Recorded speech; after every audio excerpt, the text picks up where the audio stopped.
दोस्तों, नीतीश कुमार अपने politics career में पिछले 25 सालों में 17 साल से मुख्यमंत्री के पद पे रहे हैं और 17 साल में 9वीं बार मुख्यमंत्री की शपथ ले चुके हैं।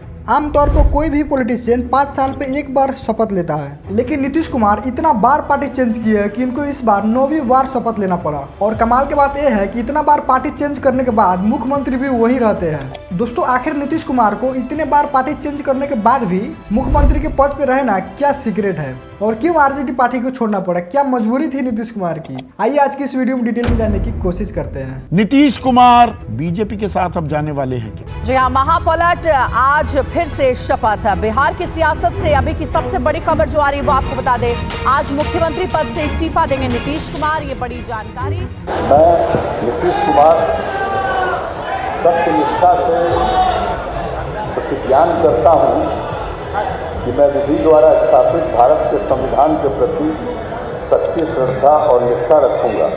दोस्तों, नीतीश कुमार के बारे में जानने से पहले थोड़ा सा इंडिया अलायंस के बारे में जान लेते हैं, क्योंकि इंडिया अलायंस का ऑलमोस्ट टाटा बाय बाय हो ही गया है। खत्म, bye bye, tata, goodbye, गया।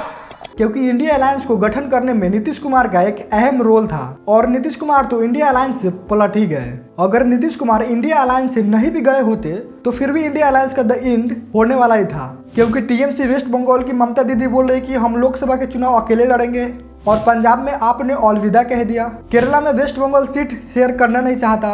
उत्तर प्रदेश में अखिलेश यादव कभी खुशी कभी गम चल रहा है और अब तो लोकसभा इलेक्शन में कुछ ही हफ्ते बचे हैं और राहुल बाबा की पूरे ध्यान यात्रा में है। और इसी में नीतीश कुमार बीजेपी में आकर इंडिया अलायंस की ऑलमोस्ट मोए मोए करवा ही दिया। अब नीतीश कुमार को आरजेडी को क्यों छोड़ना पड़ा? तो दोस्तों, नीतीश कुमार अभी तक 5 पार्टियों के साथ रह चुके हैं और स्टार्ट किए थे सीपीएल पार्टी से और अभी तो बीजेपी में है और बीच में बिहार पीपल पार्टी, कांग्रेस और आरजेडी के साथ साथ भी रह चुके हैं। नीतीश कुमार की एक पॉलिटिकल फॉर्मूला है, एक को पकड़े दूसरों को धोखा दिए, दूसरों को पकड़े तीसरों को धोखा दिए। असल में नीतीश कुमार को बनना था प्रधानमंत्री और ये जानते हुए कि अपने होम स्टेट बिहार में अपने दम पर एक भी इलेक्शन नहीं जीत पाए हैं। हर बार गठबंधन कर करके कैलकुलेट करके अलायंस के दम पे पावर में आए हैं। शायद नीतीश कुमार की एक पॉलिटिकल हैक पता चला है कि वो इलेक्शन से पहले माहौल को भाप लेते हैं कि हवा किस तरफ चल रही है, कि किधर जाना है, उसके हिसाब से कैलकुलेट करते हैं और पार्टी दल बदल करते हैं।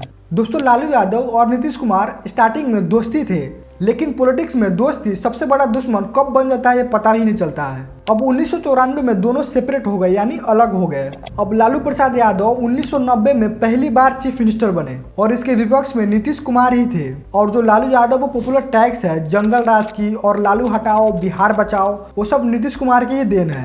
अब जाके 2005 में नीतीश कुमार मुख्यमंत्री बनते हैं, जहां लालू यादव की सरकार आउट हुई और नीतीश कुमार की सरकार बनी। अब फिर 2013 में नीतीश कुमार जिस पार्टी के बदौलत यहाँ तक आए थे उसी को छोड़ दिए और एनडीए को छोड़कर और अपने पुराने दुश्मन आरजेडी के पास आए। उस समय बोल रहे थे कि मर जाना कबूल है लेकिन वापस बीजेपी में नहीं आएंगे। मर जाना कबूल है, उनके साथ जाना हमको कभी कबूल नहीं है, यह अच्छी तरह जान लीजिए। और अपने पुराने दुश्मन आरजेडी और कांग्रेस के साथ गठबंधन किए और चुनाव लड़े और जीते भी और सीएम भी बने। फिर उसको 2 साल बाद यानी 2015 में नीतीश कुमार को लग गया कि देश के हवा किस तरफ चल रही है और उस समय तेजस्वी यादव पे करप्शन एलिगेशन लगने लगे थे।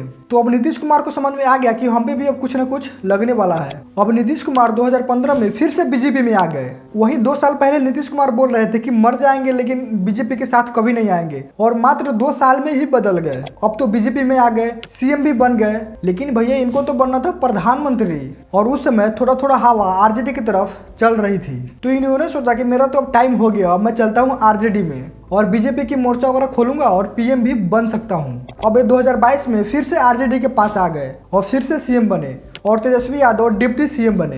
अब नीतीश कुमार क्या किए, जो देश में जितने भी एंटी बीजेपी की छोटा पार्टी और बड़ा पार्टी था सबसे मिले और पूरे देश भर में घूमने लगे। ममता बनर्जी, राहुल गांधी, अखिलेश यादव, अरविंद केजरीवाल, उद्धव ठाकरे सबसे मिले, जहां से इंडिया अलायंस का गठन हुआ। इसमें कोई संदेह नहीं है कि नीतीश कुमार की एक्सपीरियंस की वजह से इंडिया अलायंस का गठन हुआ और इसमें भी कोई संदेह नहीं है कि वो इंडिया अलायंस का हेड बनना चाहते थे और पीएम के कैंडिडेट बनना चाहते थे।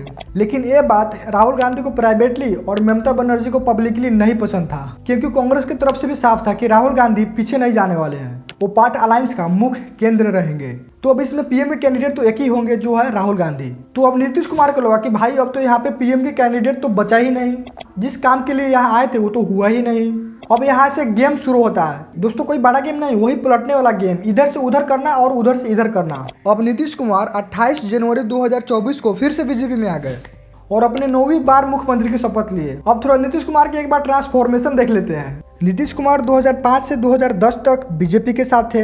2014 में बीजेपी से निकलकर आरजेडी के साथ चले गए और 2017 में फिर से बीजेपी को ज्वाइन कर लिए और 2022 में फिर से बीजेपी को छोड़कर महागठबंधन को ज्वाइन कर लिए और 2024 में ये फिर से बीजेपी में आ गए। तो दोस्तों अब आपको क्या लगता है कि नीतीश कुमार बीजेपी के साथ ही सेटल डाउन हो जाएंगे या फिर से पलटी मारेंगे? कमेंट्स बॉक्स में जरूर बताइएगा। जय हिंद।